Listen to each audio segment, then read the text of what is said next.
Hey guys, this is Issues with Toddy One Skip. I am Toddy One Skip. You're not Toddy One Skip. I am Toddy One Skip. I'm also not Sarahboone. You're not Sarahboone either. If you were Sarahboone, I wouldn't let you be part of this community. I don't think so. Would I? I don't know. Guys, I've been covering Sarahboone for a minute here. So, in 2020, this woman unalived her boyfriend. How'd she do it? How'd she do it, Toddy? How'd she do it? She put him in a suitcase. Actually, he was stupid enough, got in the suitcase by himself, if we're to believe what she says.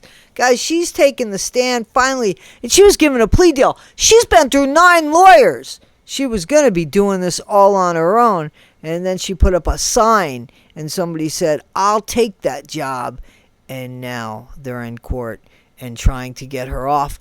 When in actuality, he did a great job because they gave her a deal. She would have been out in like 6 years tops. She said, beep, doing that shit. What's wrong with her? Like, I'm serious. What's wrong with you that you wouldn't take that? You think you're going to get a better deal on the stand? She thinks she's going to get some sort of, I don't know, like self-defense. The guy was in a suitcase. Why didn't she just leave? Nope. Come to find out, not only did she put him in the suitcase and not run for her life to go get help, she hit him with a baseball bat a few times while he was in the suitcase.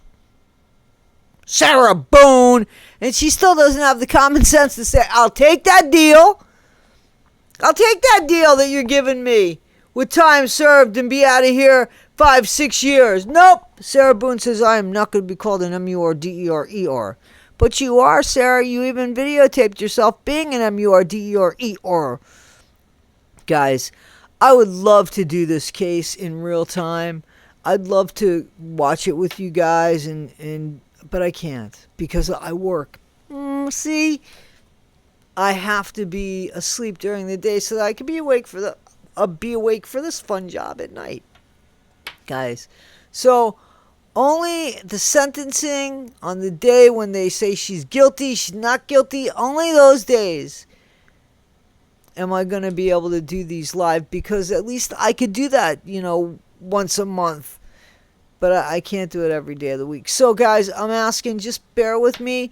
Guys, I'm going to have my own take on Sarahboone! Samsonite Sarah. So, even though you might watch it with other people in real time, watch it with me a little bit because I'll give you my own perspective. And that's what makes me me, right? Guys, let's watch this and let's talk about it. Out in the boondocks. In a suitcase without a paddle. Come on, guys, let's listen up. Listen up! When the video is turned on, there's a 2-minute period where they're talking. He's saying, I need to get out, I can't breathe.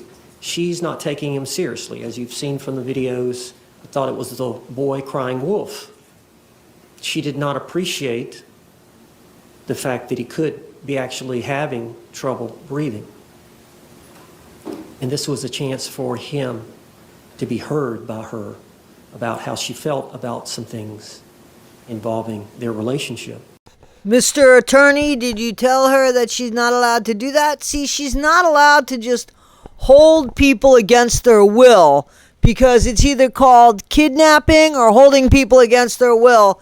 Both of those things are illegal. She doesn't get the right to say, okay, now, see, in one breath, supposedly she feels safe in telling him what she thinks. In the next breath, she's anxious because at any second he could pop through that suitcase, come out and just eat her alive like a transformer or something.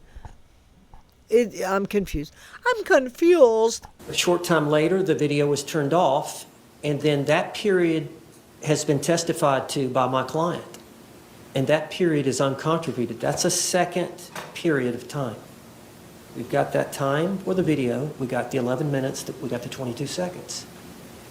And there's no video. There's no audio. There's no eyewitness. There's nothing but Sarahboone's testimony. And she's testified here today that they had words. There were threats. He got his hand out of the suitcase. She knew by the threats and him getting his hand out of the suitcase that he was about to get out of the suitcase and he was going to hurt her. A reasonable person under that scenario would believe she was about to be harmed. She was an imminent threat of harm. She blocked that attack. by grabbing the bat, hitting his hand. When that didn't work, she started poking him with the bat in the suitcase. Eventually, she poked him several times. He put his hand inside the suitcase. She put the bat up. When she realized he was not going to do that any further, she flipped him over right side up. She still had a fear, knowing that if he got out, she would be harmed. He would beat her up. She went upstairs. That is an overt act based on the discussions, coupled with the fact that he threatened her, using the word, "I'm going to fucking end it for you," or some words to that effect. I don't remember her exact words, just before she went upstairs while he was still in the suitcase.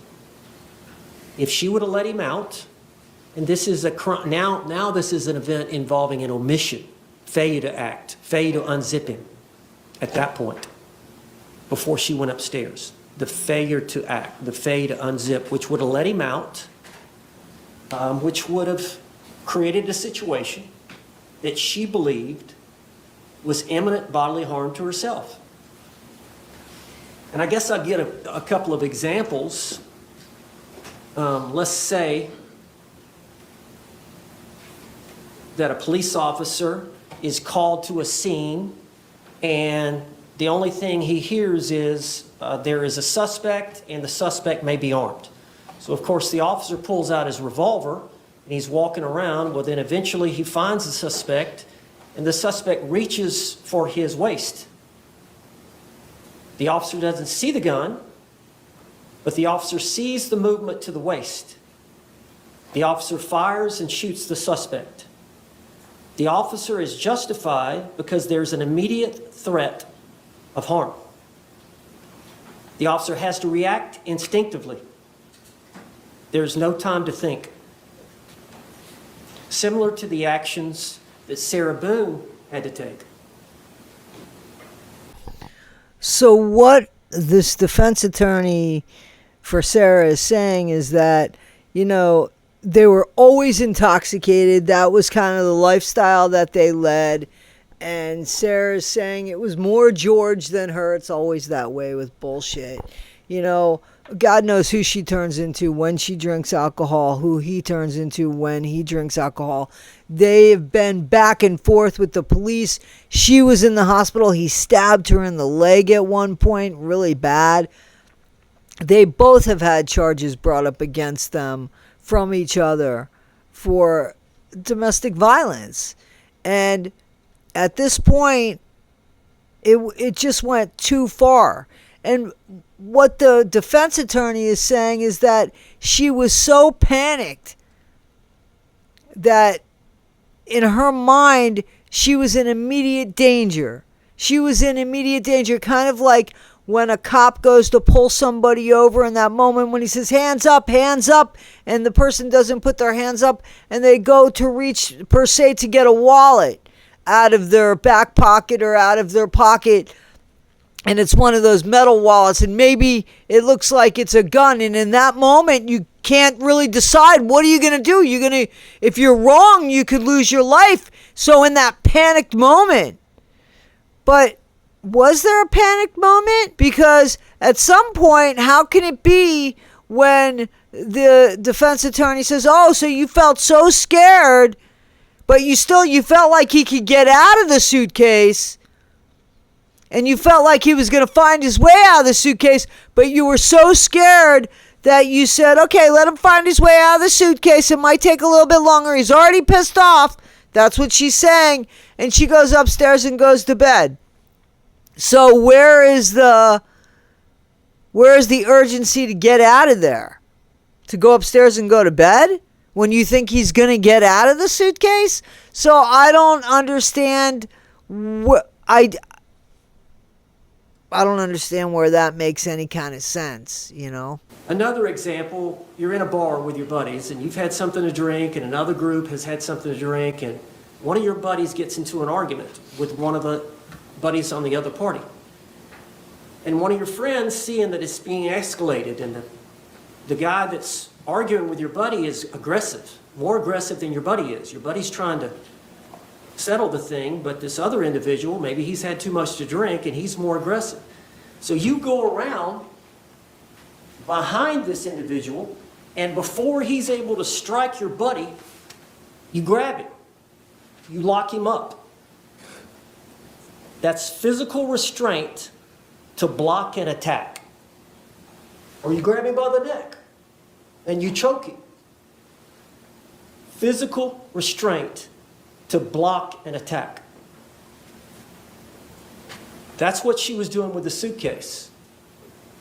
If she let him out of the suitcase, she was going to be harmed based on him trying to get out with his hand, based on the threats he made while he had his hand out, and based on the threats he made while he had his hand inside just before she went upstairs.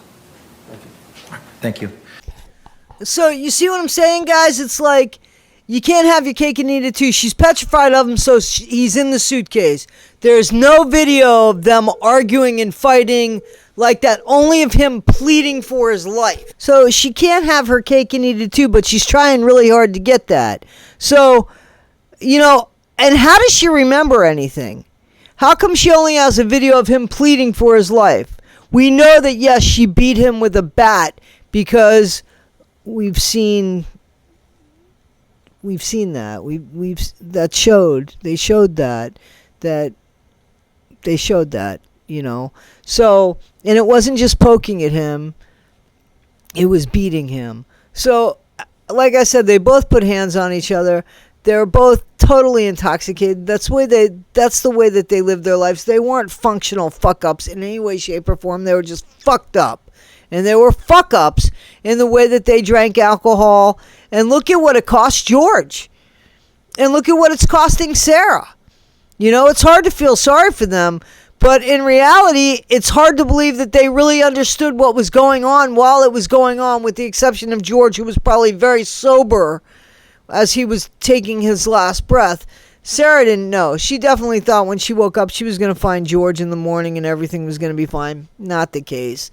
But to sit there now, not take that sweet deal that was given and try to get this self-defense when he was in a suitcase, he had the opportunity to get out because he could get his fingers out. So instead of just running somewhere to be safe, she went upstairs to go to sleep, totally intoxicated, completely out of it. In case George woke up, he could do whatever he wanted to her. So come on, let's be real. And the fact that the defense attorney says, I don't understand. Like, that just, it doesn't make sense. I can't see where the jury can find that making sense either. Guys, this is Issues with Toddy One Skip. Like I said, we're going to stay on this case. I wish I could do it in real time. I can't, except for the sentencing, like I said, and obviously for the, when the judge says guilty or not. So we'll wait on that. But we'll cover the case as more and more comes out. I don't know how much more. I believe that the prosecution has taken a back seat here, and now the defense is coming in, and it's a kick in the pants, guys. Do not drink like that. It will change people's demeanor and everything. And look at what you're stuck with. Seriously, look at what you're stuck with, guys. Look at this. Sarah, I can't believe she has a memory of anything other than what that video tape recorded. Everything else, I think, is really hearsay.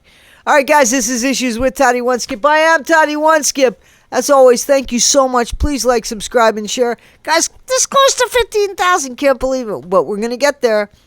Be better today than you were yesterday. Not half as good as you'll be tomorrow. Always, always be kind. And I thank you so much, guys. You're changing my life. Bye.